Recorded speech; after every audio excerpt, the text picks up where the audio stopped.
Mesdames et messieurs, comme vous l'avez constaté, la Cour des comptes vient de déposer les résultats de l'audit du rapport sur la situation des finances publiques au titre des gestions de 2019 au 31 mars 2024. L'exploitation de ce document a permis de relever qu'en dehors des taux anormalement élevés de la dette, des manquements graves qui pourraient revêtir diverses qualifications pénales ont été constatés. Du faux en écriture, faux en informatique, détournement de deniers publics, escroquerie portant sur des deniers publics, blanchiment d'argent et enrichissement illicite, complicité et recel de ses chefs. Ces faits pourraient, à l'analyse, impliquer diverses personnes, notamment d'anciens ministres, des directeurs généraux, des comptables, des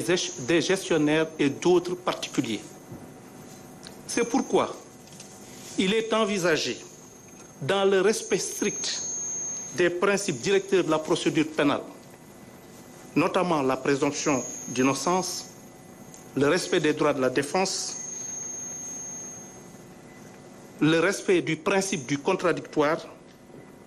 la mise en œuvre diligente de toutes les mesures judiciaires nécessaires à l'élucidation de ces faits, l'identification complète de tous les responsables de ces irrégularités et leur traduction devant les juridictions répressives compétentes. Pour ce faire, des enquêtes exhaustives et approfondies seront diligemment menées pour retracer les finances illicites, identifier et entendre tous les auteurs, co-auteurs et complices présumés en vue d'engager des poursuites devant les juridictions compétentes, notamment la Haute Cour de justice, le pôle judiciaire financier. L'opinion publique sera tenue informée de l'évolution de la procédure. mbokk yi ni ñu ko nemmeekoo ñun ñëpp ëttu attekaay bi ñuy wax Cour des comptes moo doon saytu maanaam ni ñu téye woon sunuy koom-koom ak sunu alal ngir nemmeeku ndax niñ ko jëfandikoo dëppoo na ak sart yi nga xamee ni yoon moom la tëral bi mu jeexalee saytu bi nemmeeku nañ suñu jëlalee bor bi nga xamee ni bii dafa jéggi dayoo te ñu gàllu ko sunu ndodd nemmeeku nañ ay jalgati yu am solo yoo xamee ni yii suñ ko saytoo day xeetoo ak li ñuy wax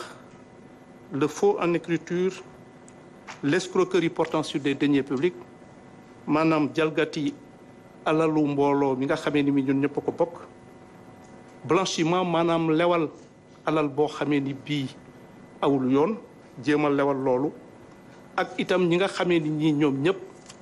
dañ leen ko téyal wala ñu jàppale leen ci jalgati yooyu jàpp nañ ni mbir yi tëdde te ñu xam ni Cour des comptes dafa nekk organe de contrôle maanaam saytu boo xamee ni bii ni ma ko waxee woon ci sa njëlbeen ga c'est une juridiction crédible maanaam dafa nekk ëttu attekaay boo xamee ni bii anam yi muy liggéeyee day nekk anam yoo xamee ni yu leer naññ la yu dëppook yoon ak te it ñu moom seen bopp ba nga xamee ni kenn du leen xolloo fu ñu bëggul xool wala fu dëppoowul ak yoon te ñoom bi ñu nemmeekoo bi ñu paree ci loolu li ñu jàngat bokk ci njëlbeen gi moom mooy mën nañu jàpp ni am na ay kilifa yu mag yoo xamee ni ay ministre ñu woon ci nguur gi nga xamee ni gi moo fi newoon wala ñu nekk ay directeurs généraux de société ay comptables des gestionnaires ak ñeneen moo tax am nañ yéene bu tar suñu nangulee ñëpp ñi nga xamee ni ñii war nañ leen déglu ci te muy la présomption d'innocence maanaam ñu njort ni laata na at na wala li nga xamee ni lii dañ leen koy tuumal ak aussi seen àq ak seen yelleef ñu sàmmoonteeg ñoom si lu wér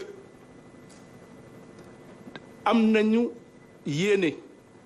bu wér ak bu tar boo lépp li nga xamee ni lii war nañ koo def wala képp koo xamee ni kii am na ci cër ñu war koo déglu ngir seet lan lañ koy war a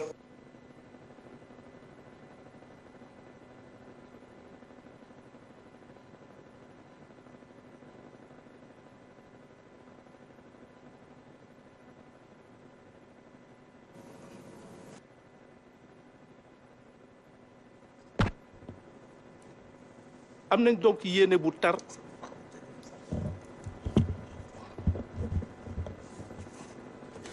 am nañ yéene bu wér boo xamee ni dinañ ko topp